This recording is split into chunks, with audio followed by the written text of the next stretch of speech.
Hello guys, നമ്മളിന്ന് Spiderman movie കാണാൻ പോവുകയാണ്. നമ്മളോടൊപ്പം ഇന്ന് ശ്രീകാന്ത്, അശ്വിൻ, അശ്വിന്, ശ്രീകാന്ത്, പിന്നെ നമ്മള് അതൊരു പുതിയ മുതലാളിയാണ്. പുള്ളിയുടെ സ്പോൺസറിലാണ് നമ്മൾ സിനിമ കാണാൻ പോകുന്നത്.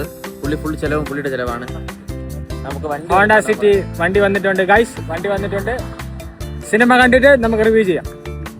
ഹലോ ഗൈസ്, ഫൈനലി നമ്മൾ ദോഹ ഫെസ്റ്റിവൽ സിറ്റിയിൽ വന്നിട്ടുണ്ട്. ഇവിടെയാണ് നമ്മൾ ഇന്ന് സ്പൈഡർമാൻ സിനിമ കാണാൻ പോകുന്നത്. വോക്സ് മാക്സിലാണ് കാണാൻ പോകുന്നത് ഗൈസ്, വോക്സ് മാക്സ്. കണ്ടിട്ട് നമുക്ക് ബാക്കി കാര്യങ്ങൾ പറയാം. നമ്മൾ കൊണ്ടുവന്ന ആള് വിട്ടിട്ട് പോവാണ്. കൊണ്ടുവന്ന ആൾ ഇതാ പോവുകയാണ് ഗൈസ്, നിങ്ങൾ കാണിച്ചു തരാം. നമുക്ക് സ്പീഡിൽ അശ്വിൻ സിനിമ പ്രമാണിച്ച് ആളൊരു വലയൊക്കെ അടിച്ചു വെച്ചിട്ടുണ്ട്. ഗൈസ്, സ്പൈഡർമാൻ ആദ്യമേ വന്നിട്ടുണ്ട് കേട്ടോ സിനിമ കാണാൻ. വലയൊക്കെ അടിച്ചു വെച്ചിട്ടാണ് കാത്തിരുന്ന് കാണാൻ പോവാണ്.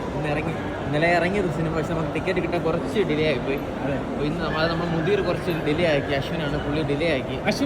ഇന്ന് അടുത്ത് നമ്മളിന്ന് കാണാൻ പോവുകയാണ് സ്പൈഡർമാൻ. കണ്ടിട്ട് ബാക്കി അഭിപ്രായങ്ങൾ പറയാം എങ്ങനെയുണ്ടെന്നുള്ളത്. അപ്പം ഉള്ളിലേക്ക് നമ്മൾ നല്ലതായിട്ടേ പറയത്തുള്ളൂ, കാരണം നമുക്ക് നമ്മളെ ഇഷ്ടപ്പെട്ട സൂപ്പർ ഹീറോയുടെ സിനിമയാണ്.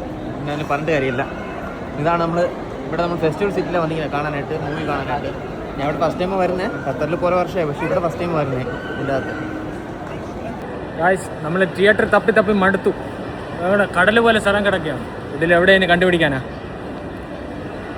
അപ്പോൾ ഗൈസ് നമ്മളൊന്ന് എത്തി. അങ്ങനെ തിയേറ്റർ കണ്ടുപിടിച്ചു, ഒരുവിധം കണ്ടുപിടിച്ചു. അപ്പോൾ പിന്നെ ഇനി അങ്ങോട്ട് അകത്തോട്ട് കയറണം. കുറച്ച് ഫോട്ടോസൊക്കെ എടുത്തിട്ടുണ്ട്. അപ്പോൾ അതിൻ്റെ സ്പൈഡർമാൻ്റെ പോസൊക്കെ ഉണ്ട്. അതൊക്കെ നമ്മൾ കുറച്ച് കഴിഞ്ഞ് ഇടുന്നതാണ്. കുഴപ്പമില്ല, ബാക്കി സിനിമ കണ്ടിട്ട് പറയാം. അത് എന്തോ ടെക്നിക്കൽ ഇഷ്യൂ എന്നൊക്കെ പറഞ്ഞാൽ ലേറ്റാവെന്ന് പറയുന്നത് അറിയത്തില്ല. വെയിറ്റിംഗ് ആണ്. നമ്മുടെ പയ്യൻ ഇതാണ് അടുത്ത സ്പൈഡർമാൻ. ഇത് അടുത്ത Spiderman no way home, part 2 multiverse. Spiderman there is no home. No home. അപ്പോൾ ശരി എന്നാൽ.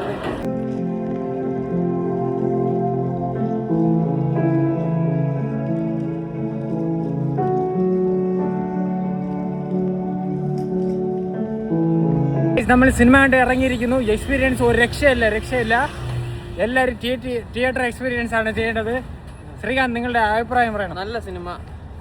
ഇപ്രാവശ്യം ഇതുവരെ ഇറങ്ങിയ സ്പൈഡർമാൻ സിനിമയിൽ നല്ല ഒരു ആക്ഷനൊക്കെ നല്ല പീക്കിലുള്ള സിനിമയാണ്. പിന്നെ അതുമില്ല, ഇപ്പോൾ ഈ സ്പൈഡർമാനിന്, അതായത് പുള്ളിയുടെ അൾട്ടിമേറ്റ്, അതായത് ലാസ്റ്റ് പവർ മാക്സിമം പുള്ളിയുടെ ഇതുണ്ടല്ലോ, പവർ ഉണ്ടല്ലോ, അത് റീച്ച് ആയിട്ടുണ്ട്. അങ്ങനത്തെ ഒരു ഇതാണ്, ക്യാരക്ടറാണ്. സംഭവം കൊള്ളാം, അടിപൊളിയുണ്ട്. തിയേറ്ററിൽ പോയി കാണണം. മെയിനായിട്ട് തിയേറ്ററിൽ കണ്ടാൽ നിങ്ങൾക്ക് ആ ഒരു ഫീൽ കിട്ടത്തുള്ളൂ. അപ്പോൾ ശരി, നീ റൂം കണ്ടുപിടിക്കട്ടെ, പോയി വഴി തെറ്റി നടക്കുക ഗായ്സ്. അതേപോലെ തന്നെ ഒരു അൾട്ടിമേറ്റ് ക്യാരക്ടറിൻ്റെ ഒരു കംബാക്ക് തന്നെ ഉണ്ട് അതിൽ. അത് ഏത് ക്യാരക്ടർ നിങ്ങൾ സിനിമ കാണുമ്പോൾ നിങ്ങൾക്ക് മനസ്സിലാവും. എനിക്ക് തോന്നുന്നു ഇതിന് ശേഷം വരുന്ന സിനിമകളൊക്കെ ഇനി നല്ല ഹൈ ലെവലിലുള്ള നല്ല സ്റ്റണ്ടിങ് സിനിമകളായിരിക്കും. അതേപോലെ ഒരു കംബാക്ക് ഒരു ക്യാരക്ടറിനെ കൊണ്ടുവന്നിട്ടുണ്ട്. നിങ്ങൾ നോക്കിയാൽ മനസ്സിലാവും നിങ്ങൾക്ക് ഞാൻ ഏത് ക്യാരക്ടറിനാണ് മെൻഷൻ ചെയ്യണമെന്ന്. പക്ഷേ ആ ക്യാരക്ടറിനെ അങ്ങനെ അടുത്ത വേണ സീരീസിലും അടുത്ത മൂവീസിലും അത് അങ്ങനെ മെയിൻറ്റെയിൻ ചെയ്ത് കൊണ്ടുപോയേ കൊള്ളാം. പിന്നെ വേറെ സീരിയസ് സ്വഭാവമുണ്ട് മാർവലിൻ്റെ. ഒരു സീരീസ് നന്നായിട്ട് അടുത്ത സീരീസ് വീണ്ടും കൊണ്ട് ഫ്ലോപ്പ് ആക്കുക. അതേപോലെ ആക്കായിരുന്നാൽ മതി. Okay, thank you guys, by.